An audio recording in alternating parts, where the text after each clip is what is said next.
Assalamu alaikum friends, this is 𝗓𝗲 in Chicago and you're watching my channel Knowledge for Quality of Life. Friends, this vlog is totally dedicated on how to make natto. I will be doing separate vlog for the benefits of natto, including the vitamin K2 MK7 which it carries and the enzyme which it carries, natto kinase, and all the benefits of eating natto. I will be doing a separate vlog on those benefits. So let's go to the kitchen and start making natto. This is 2 cups of soybeans and I'm washing with 3 waters. So this is first time. Make sure that you rinse the soybeans carefully so any dirt or anything, any bacteria, whatever it's there, it can wash out. This is the second water. Sometimes I feel like I'm overdoing it, but it's better to be safe than sorry, because it's making natto is very tricky thing, so you have to be as clean as possible to the best of your ability.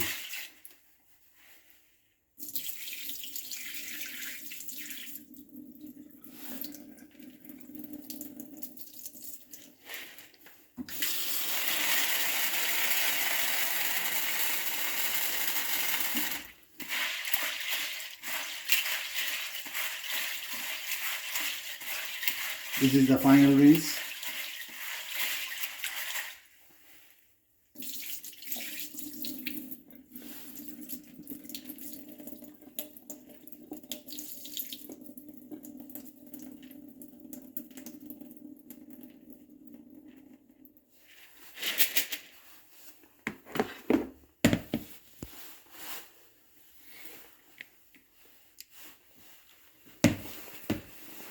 Now I'm going to measure 6 cups of water and soak the soybeans for at least 18 to 24 hours. So 1 cup of soybeans takes 3 cups of water, so that's 2. That's 3.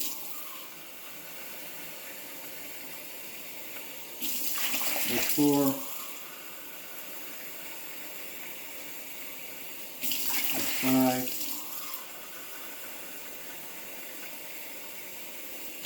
And this is 6. And I'm going to let it sit there for 18 to 24 hours till tomorrow, and then I'm going to steam the soybeans. After soaking the beans for almost 18 to 24 hours, just strain the beans in the strainer.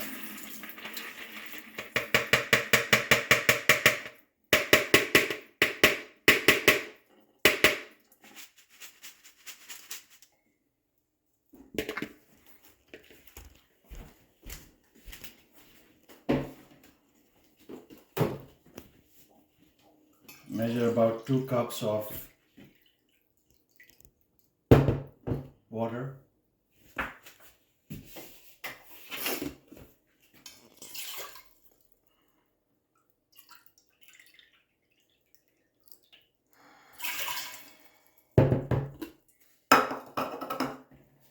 It is preferred to steam the beans rather than boiling it, because when you boil it, all the nutrients and vitamins are going to be depleted.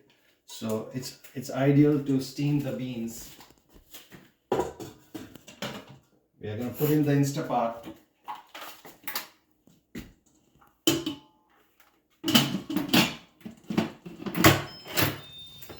And seal the top, and then you hit the bean option and put it for 2.5 hours.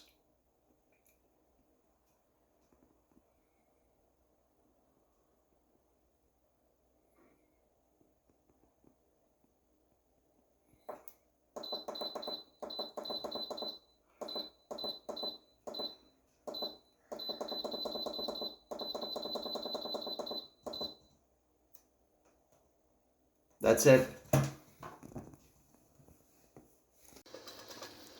I'm boiling about 1.5 quart of water, filtered water.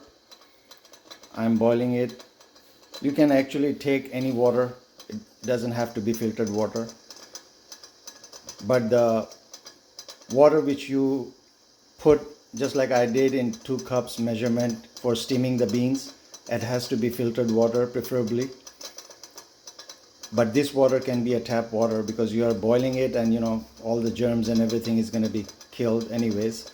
And then you put a clean washed stainless steel spoon and sterilize it. So I'm leaving it in there after the water reaches to the boiling point. So all the bacteria and everything is going to be sterilized, killed. Because you know, making a natto, you don't need any other bacteria or any other germs other than the Bacillus subtilis, which is the main ingredient of natto.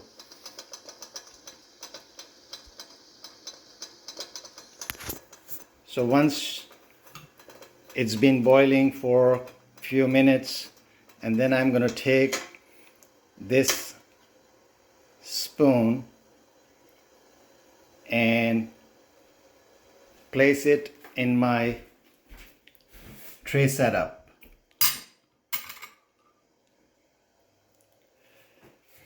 And then I'm going to grab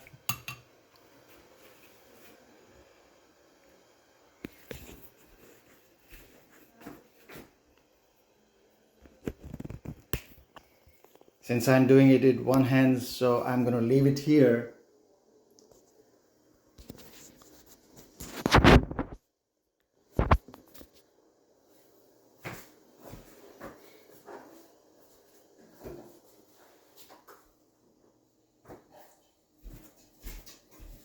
And I'm pouring the boiling water in the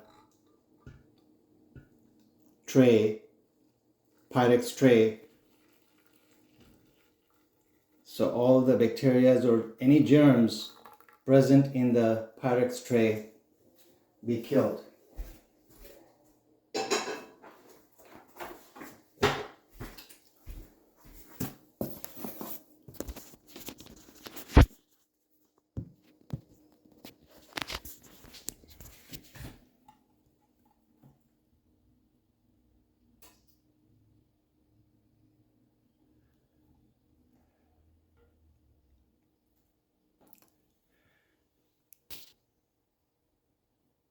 So this is going to cool down until the beans are done.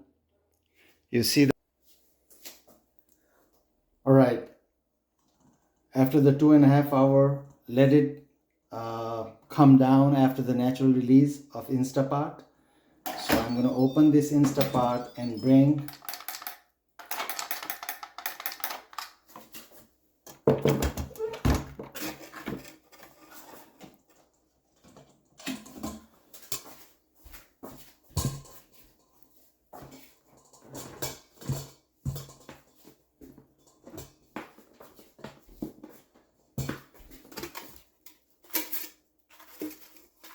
so the whole pot is right next to me. I'm going to measure about 2 cubes from the commercial natto. This is a Okame natto, which I bought it from Asian store. I can use either 1/9 of a cube. So entire 1 pack I divide into 9 pieces, equal pieces approximately, and then I take each time about 2 pieces. I could have done it with 1 piece as well. I have done it in the past, but you know, I want to get it over with it because I don't want to leave this thing in the freezer for a long time, because the pack comes in pack of 3. So I started doing 2 cubes. So I dropped 2 cubes here, and I can close this thing and put it in the freezer for next time.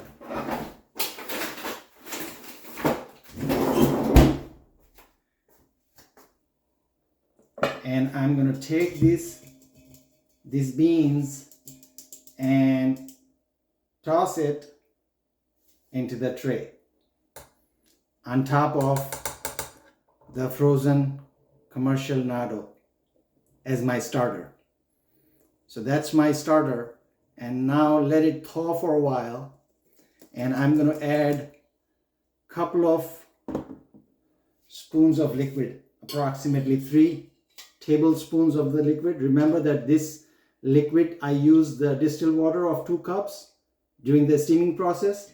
So I'm going to put 1, I'm going to put 2, and I'm going to put another 1. That is 3 total. And now I'm going to start mixing. The key is mixing it very, very well. Take your time, don't rush it, but make sure that you don't drop anything in there as far as outside germs or some pathogen is concerned. So make sure you wash your hands and everything, and I'm using the sterilized spoon. You see that the frozen natto started thawing, and I'm going to mix it very well.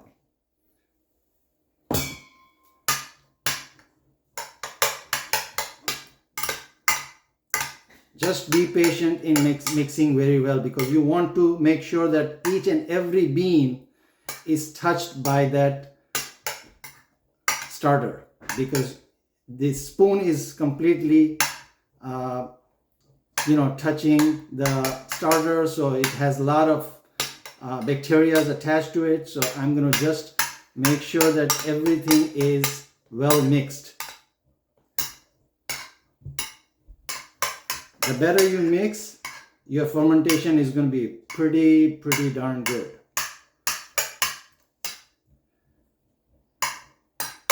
Up and down, all around. Just keep mixing each and every bean. And remember that this bean I'm using non-GMO soybeans. These are smaller size beans. They call it in Japanese language, I believe, 𝗏𝗏𝗏𝗏 beans, means smaller size bean. The whole idea of this smaller size bean is the smaller the size of the bean are, the surface area of the bean is small. So when you steam the beans, entire sugar content, natural sugar content within the soybeans is going to rise to the surface. When the sugar content rises to the surface, and when you add the starter, these bacteria love and thrive in sugar. A lot of people add sugar as part of the fermentation, but I don't. I don't use anything. No sugar, no salt, nothing. And the whole idea for fermentation is 3 things. 1 is very well steamed beans. Number 2, adequate moisture content in the fermentation process, and I'll show you in a bit what setup I have, and the temperature of the fermentation. These 3 things will dictate how your natto is going to turn out. See, I'm taking my time to mix it up well. And this is I learned over the course of 2.5 years. Actually, I learned first making it in the Instapot. I didn't like it, the type of strings it was making it, because it's a confined space in Instapot. And I use my oven for fermentation because it acts like a large box, huge box, because you need oxygen as well during the fermentation process. And the bacteria multiply in the colonies when they get decent amount of oxygen, because they need to breathe as well. So I'm just mixing it well, up and down, all around, just to make sure that each and every bean is touched by my starter.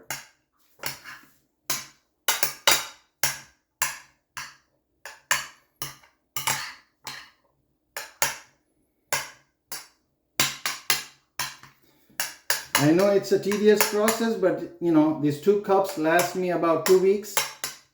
We eat daily 2 tablespoons. 1 tablespoon is about close to 150 micrograms of vitamin K2. And of course you get nattokinase, which I'm going to be discussing separate in my another vlog about the vitamin K2 and the benefits of natto and how you can take in the form of supplement, what are the different forms and stuff like that. So I don't want to give you too much detail in the same video. This video is dedicated just to how to make natto, the procedure.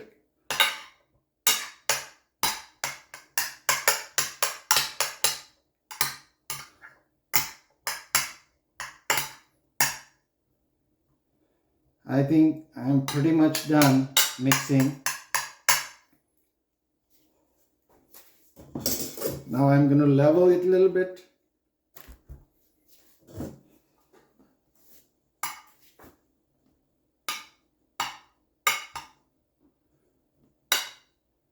What I'm doing, I'm leveling it, and in this process of leveling, each and every bean is being touched by my spoon so that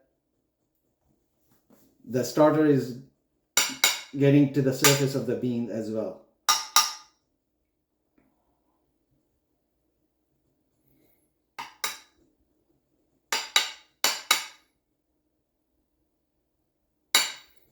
We will discuss all the benefits of it in a separate vlog, so don't worry about it. I'll cover in detail vitamin K2 and benefits of the enzymes which is going to be formed here after the fermentation is processed.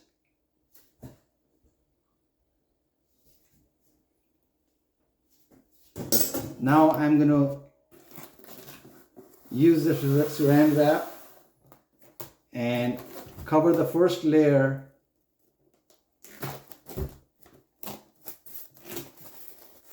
Stretch it a little bit tight and then start poking the holes.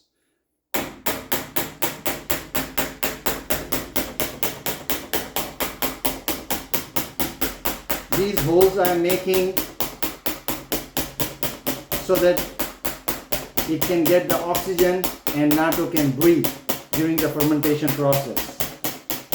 You remember I said that it needs oxygen for the better fermentation, so that's why we are poking these holes. That's the first layer.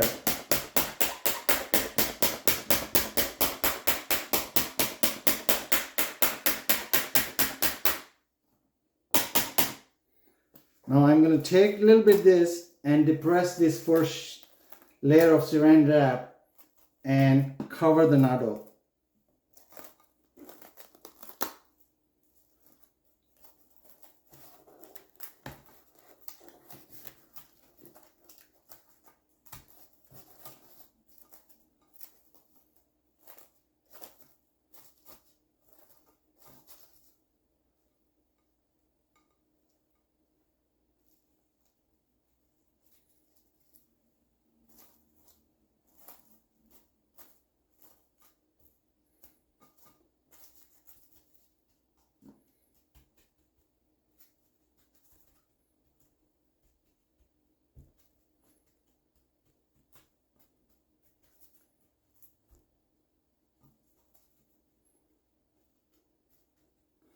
Now I'm going to put the second layer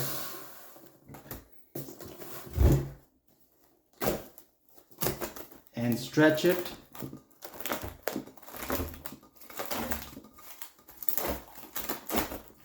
And start making the holes again.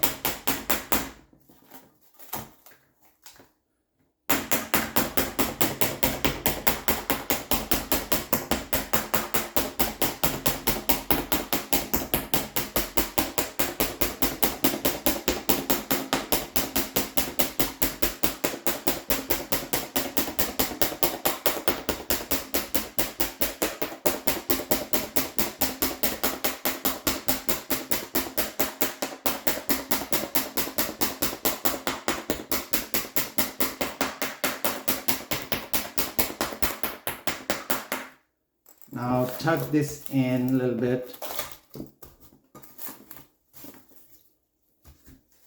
and I'm going to put in the oven where I'll show you my setup.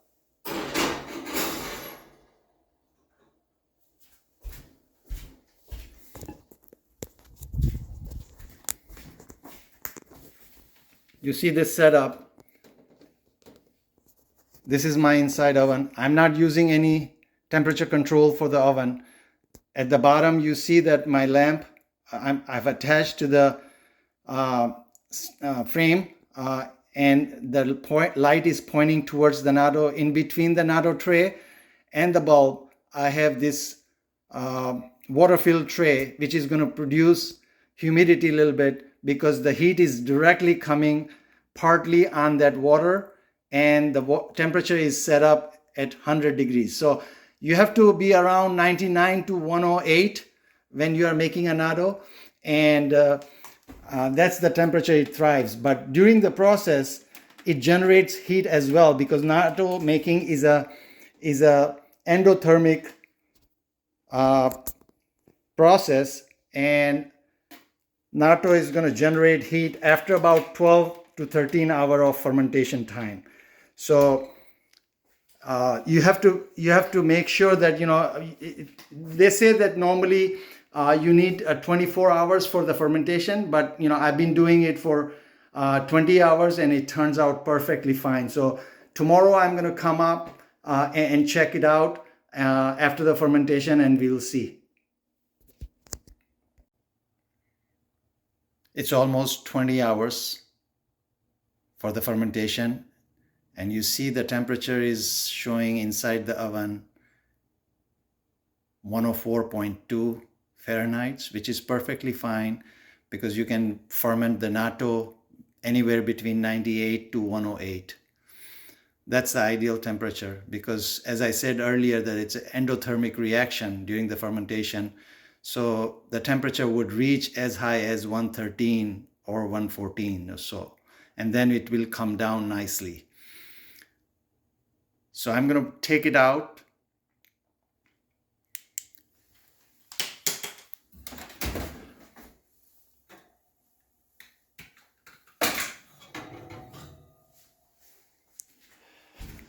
And leave it outside to cool it down at the room temperature. You see that nice halo formation of the beans. If I show it you closely, you see that white halos is being formed during the fermentation. That shows that fermentation is pretty darn good. It's all around. So after letting it cool down for about 4 to 5 hours at the room temperature, I'm going to come back and take it in the beaker or Pyrex glass bowl, and then it's going to go for aging into the refrigerator for at least 4 to 5 days, and then I'm going to eat it, consume it. So the strings are gonna get much stronger and stronger, and we'll talk about it, that you know that string is nothing but gamma polyglutamic acid, and there are a lot of good things about it, what it does to your health. All right, it has cooled down at the room temperature. Now I'm going to take it out.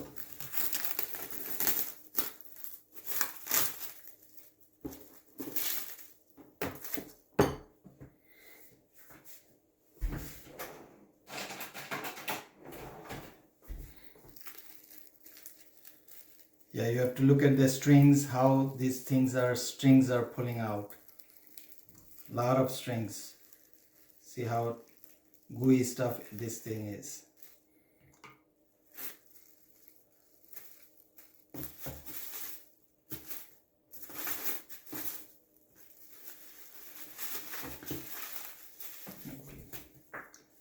Now I'm going to take out in this Pyrex container.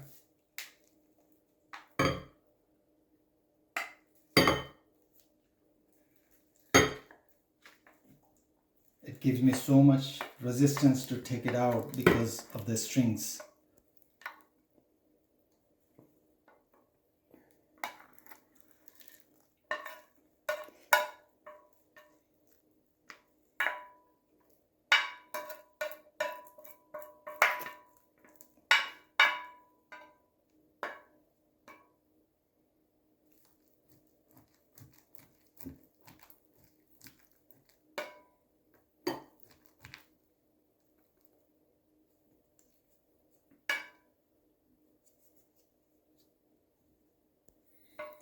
I just want to show you the previous sample here.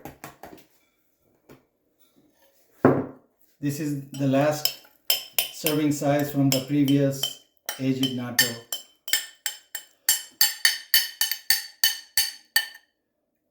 This is well matured, and that's how you make strings.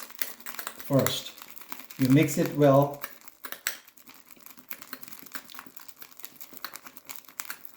You see this? This is all 𝗲𝗏-polyglutamic acid. And this enzyme is natto kinase, this enzyme in this acid. Now I'm going to add a little bit of organic soy sauce. And this is a Karachi mustard, which is a spicy mustard or organic Karachi mustard.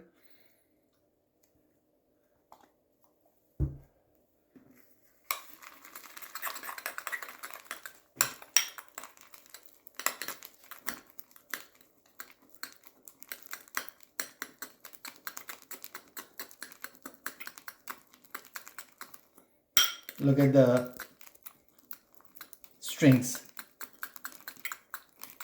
The more you agitate this thing in mixing, it creates more strings, which is better. Now I'm going to top it off, portion for myself and portion for my wife. This is on my stir-fry veggies. So remember that natto is a probiotic because it has a bacteria Bacillus subtilis. And these veggies are prebiotic. So when you're going to eat and things are going to get digested, this Bacillus subtilis, which is probiotic, is going to thrive. It's going to eat the prebiotics, and that's the food for probiotics. So it's good. So about 2 tablespoons will give you 300 micrograms of natto, vitamin K2, MK7.